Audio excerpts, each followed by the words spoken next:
بسم الله الرحمن الرحيم والعاديات ضبحا فالموريات قدحا فالمغيرات صبحا.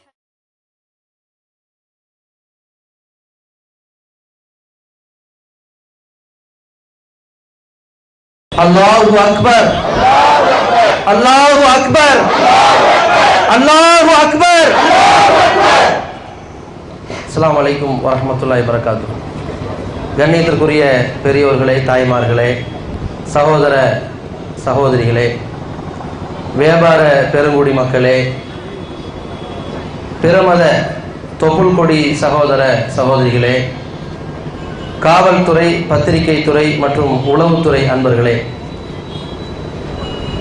தமிழ்நாடு தௌஹீத் ஜமாத் சார்பாக நாகை மாவட்டத்திலே ஒரு காட்டு மிராண்டியை கண்டித்து அவனை கைது செய்ய கோரி ஒரு ஆர்ப்பாட்டத்தில் நாம் எல்லாம் ஒன்று குழும்பி இருக்கிறோம்.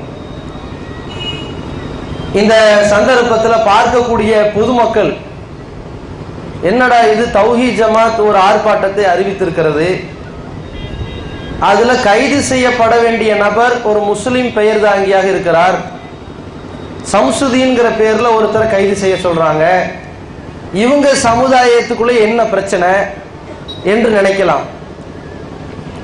அதே மாதிரி காவல்துறை அதிகாரிகள் கூட ஏன் இதை ஒரு பெட்டிஷன் கொடுத்து அவனை பிடிச்சி உள்ள போட வேண்டியதானே, அல்லது கலெக்டர் அலுவலகத்துல மனு கொடுத்து இந்த வடகரை அரங்கக்குடிங்கிற ஒரு ஊர்ல 8 முஸ்லிம் குடும்பத்தை ஊர் நீக்கம் பண்ணிட்டாங்க, இவர்கள் மீது கடுமையான தண்டனை கொடுத்து நடவடிக்கை எடுங்க, இவர்களை சிறைச்சாலையில தள்ளுங்க, இவர்களை ரிமாண்ட் பண்ணுங்க, மனித உரிமை ஆணையத்தின் அடிப்படையில் இவர்களுக்கு கடும் தண்டனையை கொடுங்கன்னு சொல்லி கேட்டிருக்கலாமே.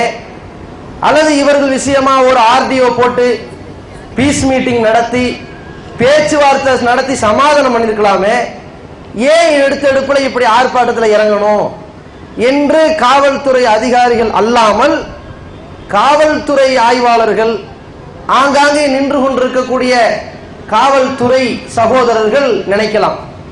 உளவுத்துறை அன்பர்கள் கூட தௌஹீத் ஜமாத்தை பொறுத்த வரைக்கும் தமிழகம் முழுவதும் மத நல்லிணக்கத்திற்கும் சன்மார்க்கத்தை, சத்தியத்தை உள்ளது உள்ளபடி எடுத்து சொல்வதற்கும் எந்த அரசியல்வாதிகள்டையும் விலை போகாத ஒரு அமைப்பாக இருப்பவர்கள்ட்ட சொன்னா கேட்குவாங்களே, அப்ப ஏன் இவர்கள் இந்த அளவுக்கு ஆர்ப்பாட்டத்துக்கு அவசரப்படணும் என்று நினைக்கலாம். ஆனால் அந்த அளவிற்கு ரொம்ப கொதிச்சு போய் நம்ம இங்க திரண்டு இருக்கிறோம் என்றால் அதற்கு சில காரணிகள் இருக்கிறது. அதைத்தான் இந்த கண்டன உரையில பதிவு செய்ய வேண்டிய கடமை இருக்கிறது. அதே மாதிரி பொதுவாக மீடியாக்களுக்கு என்று ஒரு பாணி இருக்கிறது. எந்த கோரிக்கைக்கு ஆர்ப்பாட்டம் நடத்துறோங்கிறத பார்க்க மாட்டாங்க, எந்த கட்சிக்காரனை எதிர்த்து ஆர்ப்பாட்டம் பண்றான்னு மட்டும் பார்ப்பாங்க. அப்ப எதிர்கட்சிக்காரங்களுடைய யாரை எதிர்க்கிறாங்களோ அவர்கள்லாம் என்ன செய்வாங்க, பரவாயில்ல நாம எதிர்க்கிற ஆட்களை தான் இவங்களும் எதிர்க்கிறாங்க, இதை பப்ளிசிட்டி பண்ணிடலாம் என்று வருவார்கள். அப்ப இதை பார்த்துட்டு ஆளுங்கட்சியில் இருக்கிறவங்க சுத்தி சுத்தி அஇஅதிமுகவின் சிறுபான்மை பிரமுகர் சம்சுதீனை கைது செய்யுங்கன்னு சொல்றாங்களே, அப்ப உங்களுக்கு அதிமுகவுக்கு என்ன லடாய் என்று அவர்களும் நினைக்கலாம். அப்ப எல்லா தரப்புக்கும் பதில் கொடுக்க வேண்டிய நிலைதான் இந்த போராட்டத்தில் இருக்குது. முதல் விஷயம் என்னன்னு சொன்னா, இந்த தமிழ்நாட்டில் எத்தனையோ வகையான ஊர் நீக்கத்தை நீங்க பார்த்திருப்பீர்கள். பிற சமுதாய மக்கள் இடத்துல தாழ்த்தப்பட்ட சமுதாயத்தினர் குளத்துல தண்ணியை பயன்படுத்தக்கூடாது, குளிக்க கூடாது, அங்க கடகண்ணி போட்டு புழங்க கூடாது, அங்கே சுதந்திரமாக அந்த மக்கள் நடமாடக்கூடாது, அவர்கள் தங்களுடைய வணக்க வழிபாடு அமைத்துக் கொள்ளக்கூடாதுன்னு சொல்லி தீண்டாமையினுடைய தாண்டவம் பல கிராமத்தில் நடந்து கொண்டு இருந்துச்சு. ஆனா அதையெல்லாம் அரசாங்கம் உடை தெரிந்து ஒவ்வொரு பாட புத்தகத்திலையும் தீண்டாம ஒரு பாவ செயல், பெருங்குற்றம், மனித தன்னலமற்ற செயலுங்கிற ஒரு கருத்துருவாக்கத்தை கொண்டு வந்துகிட்டு இருக்கிறாங்க. ஆனா இதற்கு மத்தியில ஒட்டுமொத்த உலகத்துக்கே தீண்டாமையை ஒழித்து காட்டி இருக்கிற ஒரு மார்க்கம் தான் இஸ்லாம். இன்னைக்கு ஹஜ் என்ற ஒரு யாத்திரையை நாம் செய்கிறோம் என்று சொன்னால் அதுல ஆம்பளை பொம்பளை நெட்ட கட்ட கருப்பு வெள்ளை எந்த ஏற்றத்தாலும் இருக்காது. அதுல கருப்பினமா இருந்தாலும் சரி, வெள்ளை நிறத்தவனா இருந்தாலும் சரி, பணக்காரனா இருந்தாலும் சரி, ஏழையா இருந்தாலும் சரி, எந்த மொழி பேசணும்னா இருந்தாலும் சரி, ஊமையா இருந்தாலும் சரி, அனைத்து மக்களும் ஆதமுடைய மக்கள் தான், அனைவரும் ஒரே குலத்தை சார்ந்தவர்கள் தான் என்பதை உலக அளவுல பறைசாற்றுகிற ஹஜ் என்ற யாத்திரையை மேற்கொள்ளுகிற இந்த மாசத்துல இப்படி ஒரு தீண்டாமை கொடுமை நடந்திருக்குதுன்னு கொந்தளிச்சு போய் இப்ப நம்ம கூடியிருக்கிறோம்னா அவர்கள் செய்த காரியம் அப்படி இருக்கிறது. நாகை மாவட்டம் அரங்கக்குடிங்கிற ஒரு ஊர்ல 8 முஸ்லிம் குடித்தனத்தை இந்த அயோக்கியன் அதிமுகவுடைய சிறுபான்மை பிரிவு பாதுகாவலர் என்று படம் காட்டி கொண்டிருக்கிற இந்த சனிய சம்சுதீன் அந்த ஊர்ல முத்தவள்ளி என்று பெயர் வைத்துக் கொண்டு அங்கே கட்ட பஞ்சாயத்து தர்பார் நடத்தி கொண்டு அந்த மக்களை தீண்டாமையில் நடத்தும் விதமாக 8 குடும்பத்தை ஊர் நீக்கம் பண்றான். இவன் ஊர் நீக்கம் பண்ற அளவுக்கு இவங்க என்னத்தை பாவம் பண்ணாங்க?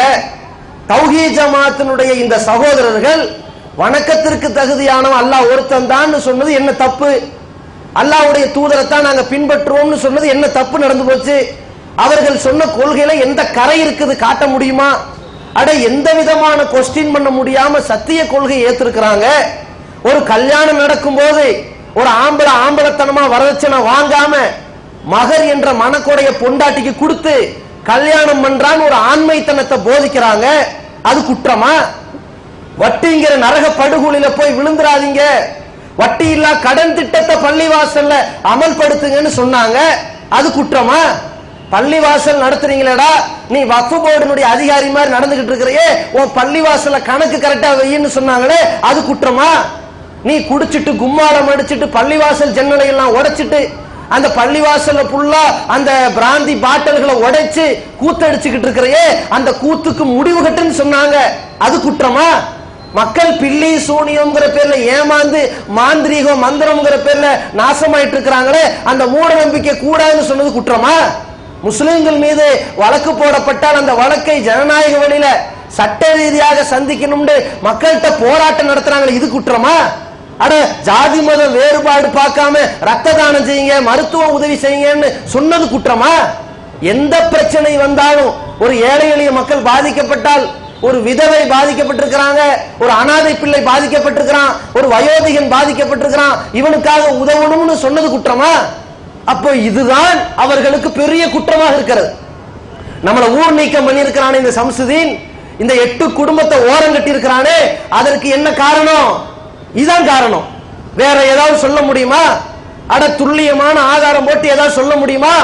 இந்த அயோக்கிய நம்மளை ஊர் நீக்கம் பண்ணியதற்கு, இந்த 8 குடும்பத்தை ஓரம் கட்டியதற்கு, இந்த தீண்டாமையினுடைய அனைத்து உச்சகட்ட தாண்டவம் ஆடியதற்கு இதான் காரணம். என்ன ஆதாரம்? ஊர் ஃபுல்லா போஸ்ட் அடிச்சிருக்கான். என்ன போஸ்ட் அடிச்சிருக்கான்? அட இந்த 8 குடும்பத்தை சார்ந்தவர்கள் அனாதை பச்சிளம் குழந்தைகளுக்காக வேண்டி 10,000 ரூபாய் உதவி செய்தார்களே, அந்த உதவியை செய்து இந்த உதவியை செய்கிற தௌஹீத் ஜமாத்தை நான் தடுப்பேன்னு இந்த தாண்டவம் ஆடி இருக்கிறான். அடே சம்சுதீன், நீ உயிருக்கு போராடி கொண்டிருக்கிற வகையில எங்காவது வாகனத்தில் அடிபட்டு மண்டை பொளந்து ஆஸ்பத்திரியில படுத்திருந்தாலும் நாங்கடா இருந்தாலும் உனக்கு ரத்தம் கொடுப்போம். அப்படிப்பட்ட மனிதநேயம் இருக்க மார்க்கத்தை சொல்லிக் கொண்டிருக்கிற எங்களை ஊர் நீக்கம் பண்ணுவியா நீ? அந்த ஊர் நீக்கத்தை தொடை தெரிவதற்கு தான் இந்த ஆர்ப்பாட்டம். காவல்துறை அதிகாரிகள் ஏன் இந்த அளவுக்கு பெருசா வரீங்க நினைக்கலாம். அன்னைக்கு நாங்க பெட்டிஷன் கொடுத்தது நீங்க மதிச்சீங்களா? மூஞ்சில தூக்கி போட்டு வீசுறீங்க. அட பெரும்பான்மை சமுதாயத்துக்கு காவல்துறை கிடையாது. இந்த நாட்டின் சட்டம், எல்லா நாட்டின் சட்டம், உலக சட்டம் என்ன? சிறுபான்மை சமுதாயத்துக்கு தான் காவல்துறை. பெரும்பான்மை சமுதாயம் தன்னுடைய உணவையும் உடையையும் இருக்க இடத்தையும் அவன் தேர்வு செய்து கொள்வான். அவனுக்கு பெரிய கூட்டம் இருக்குது, படை பட்டாளம் இருக்குது. அவனால், அவனுடைய அநியாயத்தால், அவனுடைய அக்கிரமத்தால், அவனுடைய கட்ட பஞ்சாயத்தால் எந்த சிறுபான்மை சமுதாயம் பாதிக்கப்பட்டு விடக் கூடாது. அப்படி பாதிக்கப்பட்டால் அந்த சிறுபான்மையினுக்காக 4 போலீஸ்காரன் வந்து நின்று அவன் கஷ்டத்தை துடைச்செறிஞ்சு ஒடுக்கப்பட்ட சமுதாயத்தை மீட்டெடுக்கிறது தான் காவல்துறை. ஆனா நாங்க வந்து கம்ப்ளைண்ட் பண்றோம், இந்த அயோக்கியன் மீது நடவடிக்கை எடுக்க சொல்ல நாங்க மட்டுமா பண்றோம்? இவன் பள்ளிவாசல்ங்கிற பேர்ல கூத்தடிச்சு கும்மாளம் அடிச்சுக்கிட்டு இருக்கிறான், குடிகாரனாக திரிந்து கொண்டிருக்கிறான், கட்ட பஞ்சாயத்து பண்ணி கொண்டிருக்கிறான். ஏழை எளிய மக்களுக்கு விதவை பென்ஷன் வருது, அந்த விதவை பென்ஷன் வர விடாம தடுத்து ஆட்டையை போட்டு தின்னுக்கிட்டு இருக்கிறான். அயோக்கிய நாய், இந்த நாய் முதியவர்களுடைய அந்த காசை, முதியவர்களுடைய பென்ஷன் காசை முழுங்கி கொண்டிருக்கிற பண முதலையாக இருக்கிறான். இப்படிப்பட்ட அயோக்கியன் மீது நடவடிக்கை எடுக்க வேண்டிய காவல்துறை, நாங்க கண்டிச்சு கம்ப்ளைண்ட் கொடுத்தோம்னா அந்த கம்ப்ளைண்ட் பேப்பரை தூக்கி எறிகிறீங்கன்னா நாங்க ரோட்ல வரத்தான் செய்வோம், இதை விட மீறுவோம். அப்ப நாங்க காவல்துறை அணுகிறோம். ஆர்டிஓ போட்டீங்க, ஆர்டிஓவுடைய சிஸ்டம் என்ன? ஆர்டிஓ ரெண்டு சமுதாயத்தை கூப்பிட்டு வச்சு பேசி சமாதானம் பண்ணி பாதிக்கப்பட்டவனுக்கு நியாயத்தை வாங்கி தரது ஆர்டிஓ. அதுக்கு தானே வச்சிருக்கீங்க. ஆர்டிஓல பிரச்சனை என்ன நடந்துச்சு? ஆர்டிஓ பிரச்சனையில நம்முடைய பாதிக்கப்பட்ட அரங்கக்குடி சமுதாயம் 8 குடும்பத்தினர் வந்து உட்கார்றாங்க. இவன் வந்து தர்பார் ஆக்கிட்டு இருக்கான். டேய், நீ விசாரிக்கப்பட வேண்டிய குற்றவாளிக்கு உள்ள இருக்கிற அயோக்கிய, நீ விசாரிக்கப்பட வேண்டிய இடத்துல உட்காராம இவன் போய் விசாரிக்கிற. ஒத்து யார? ஆர்டிஓ அதிகாரிய ஒத்து நான் விசாரிக்கப்பட உட்கார்றான். இவன் உட்கார்ந்து விசாரிக்கிறாங்க. டேய், நீ எல்லாம் வெளியே போ. யார? 8 பேர் ஊர் நிக்க மட்டும் விட்டுருக்காங்கல்ல, இந்த 8 குடும்பத்துல இப்ராஹிம் வெளியே போ. ஏன்னா இப்ராஹிம் வந்து 15 வருஷத்துக்கு முன்னாடி வெளியூர்ல இருந்து வந்தாராம். டேய், நீ 20 வருஷத்துக்கு முன்னாடி ஆயப்பாடியில வந்து அயோக்கியண்டா. உனக்கு சொந்த ஊர் இல்ல, சொந்த ஊர் உள்ளூர்காரன் உள்ள வரணும்னா நீ முத்தவழியிலிருந்து செருப்பு கட்டி அடிப்போம் உன்னை. அப்ப நீ அந்த ஊருக்கு உரிமைதாரர் கிடையாது. அப்ப அரங்கக்குடிக்கு வெளியே ஆயப்பாடியிலிருந்து அங்க வந்து குந்திக்கிட்டு பஞ்சாயத்து பேசுற இடத்துல காட்டு தர்பார் நடத்தின. அப்ப ஆர்டிஓ மாதிரி எங்களுக்கு அது தெரியல, அது அநியாய டிஓவா தெரிஞ்சுச்சு. பார்த்தோம், என்னடா இது, கூப்பிட்டு வச்சு அவனை 4 முட்டிக்கு முட்டி தட்டிடுவேன் மிரட்டி. தமிழ்நாட்டில் எங்கேயுமே இப்படி இல்லைங்க. தமிழ்நாட்டில் எத்தனையோ ஊர்கள் இருக்குது. இது மாதிரி சமுதாய மக்களுக்கு உதவி செய்யறதுக்கு இந்த சிறுபான்மை சமுதாயம் போய் நிற்கும். ஏகத்துவவாதிகள் போய் களம் இறங்கி நிற்பார்கள். எவனாவது ஊர் நீக்கம் பண்ணான்னா காவல்துறை அதிகாரிகளோ கலெக்டர் அலுவலகத்திலேயோ கண்டிக்கப்பட்டு தண்டிக்கப்பட்டு தூக்கி எறியப்பட்டுருவாங்க. நாங்க அதை சாதித்து கொண்டு வந்து இன்னைக்கு மக்கள்கிட்ட நல்ல பேர் எடுத்துக்கொண்டு செயல்பட்டு இருப்போம். ஆனா இத நாகை மாவட்டத்தில் மட்டும்தான், குறிப்பா இந்த சம்சுதீன் இருக்கக்கூடிய ஆதிக்கத்துல தான் இந்த அரங்கக்குடி பகுதியிலையும் கிளியனூர் பகுதியிலையும் இளந்தக்குடியிலும் இவனுடைய ஆட்டம். சிறுபான்மையினுடைய பிரமுகர் பேரை வச்சுக்கிட்டு எம்பி எம்எல்ஏ கட்டில நான் அதிமுக காரன், ஆளுங்கட்சிக்காரன், நான் எதையும் சாதிச்சிருவேன் என்று பேரை வைத்துக் கொண்டு தடாலடி பண்ணிக்கிட்டு இருக்கிறான். காவல்துறையிட்ட நாங்க என்ன சொல்லிக் கொள்கிறோம் என்றால், நாங்க அன்னைக்கு கம்ப்ளைண்ட் கொடுக்கும்போது நீங்க எடுத்திருக்கணும், நீங்கள் அதை மதிக்கல. ஆர்டிஓ நியாயமா நடந்திருக்கணும், அது நீங்க நடக்கல. அதுக்கு தான் அவர்களை கைது செய்ய சொல்லி இந்த கண்டன ஆர்ப்பாட்டத்தில் நாங்க ரோட்ல வைக்கிறோம் இந்த பெட்டிஷனை. இதையும் மீறினால் இதற்கும் எந்த நடவடிக்கை எடுக்காட்டி உங்கள்ட்ட 2 கோரிக்கை வைக்கிறோம். எங்க சமுதாயத்தை இன்னைக்கு நாங்க கட்டுப்படுத்தி வச்சிருக்கிறோம். இவ்வளவு பிரம்மாண்டமான கூட்டம் சாலை முறையில் பண்ணல, அவ்வளவு ஒழுக்கமா இருக்கிறாங்க, எந்த வாகனத்தையும் உடைக்கல, கட்டுப்படுத்தி வச்சிருக்கிறோம். அப்ப இப்படிப்பட்ட கூட்டம் ஒரு சில ஆண்டுகளுக்கு முன்னாடி இந்த கொள்கையெல்லாம் விளங்காத நேரத்தில் இந்த மாதிரி சம்சுதீன் மாதிரி அயோக்கியம் செஞ்சிருந்தான்னா அவனுக்கு என்னைக்கோ புதைகுழி தோண்டி இருக்கும். அப்படிப்பட்ட சமுதாயத்தை சட்டப்படி சந்திக்கலாம், வாங்க, அவசரப்பட்டாதீங்கன்னு சொல்லி கூட்டு வந்து கட்டுக்கோப்பு நிக்க வச்சிருக்கிறோம். ஒரே ஒரு கோரிக்கை தான், காவல்துறை, ஆர்டிஓ, கலெக்டர், நீதிபதி எல்லாம் ஒரே ஒரு ஆப்ஷன் எழுதி கொடுங்க, எங்களுக்கு ஒண்ணும் பண்ண மாட்டேன், என்னவோ பண்ணுங்கன்னா அரை மணி நேரத்தை சம்சுதீன் காலி பண்றோம். அவனை கூப்பிட்டு வந்து சுக்குநூறாக்குறோங்க. அந்த மாதிரி எங்களால் செய்ய முடியும். அப்ப நாங்க இந்த அளவுக்கு காவல்துறையினுடைய அந்த சட்டத்துக்கு மதிச்சு, தமிழ்நாடு தௌஹீத் ஜமாஅத்தினுடைய லட்ச உறுப்பினர்கள் எல்லா காலத்திலும் சட்டத்துக்கு மதிப்பார்கள். எப்படிப்பட்ட அயோக்கியர்களையும் சட்டப்படி தக்க முறையில் சந்தித்துக் கொண்டிருக்கிறோம். அப்ப இந்த மாதிரி ஒரு நிலையில எங்களை எல்லை மீறி போவதற்கு நீங்கள் தூண்டக்கூடாது என்பதையும் உங்கள்கிட்ட கேட்டுக்கொள்கிறோம். அதற்கடுத்து என்ன, அதிமுகவுடைய சிறுபான்மை பிரகுரன் பேரை வச்சு சுத்திட்டு இருக்காங்க. நாங்க இதை எத்தனை நாளா சொல்லிக்கிட்டு இருக்கிறோம். நாங்க அதிமுக எதிரிகளா?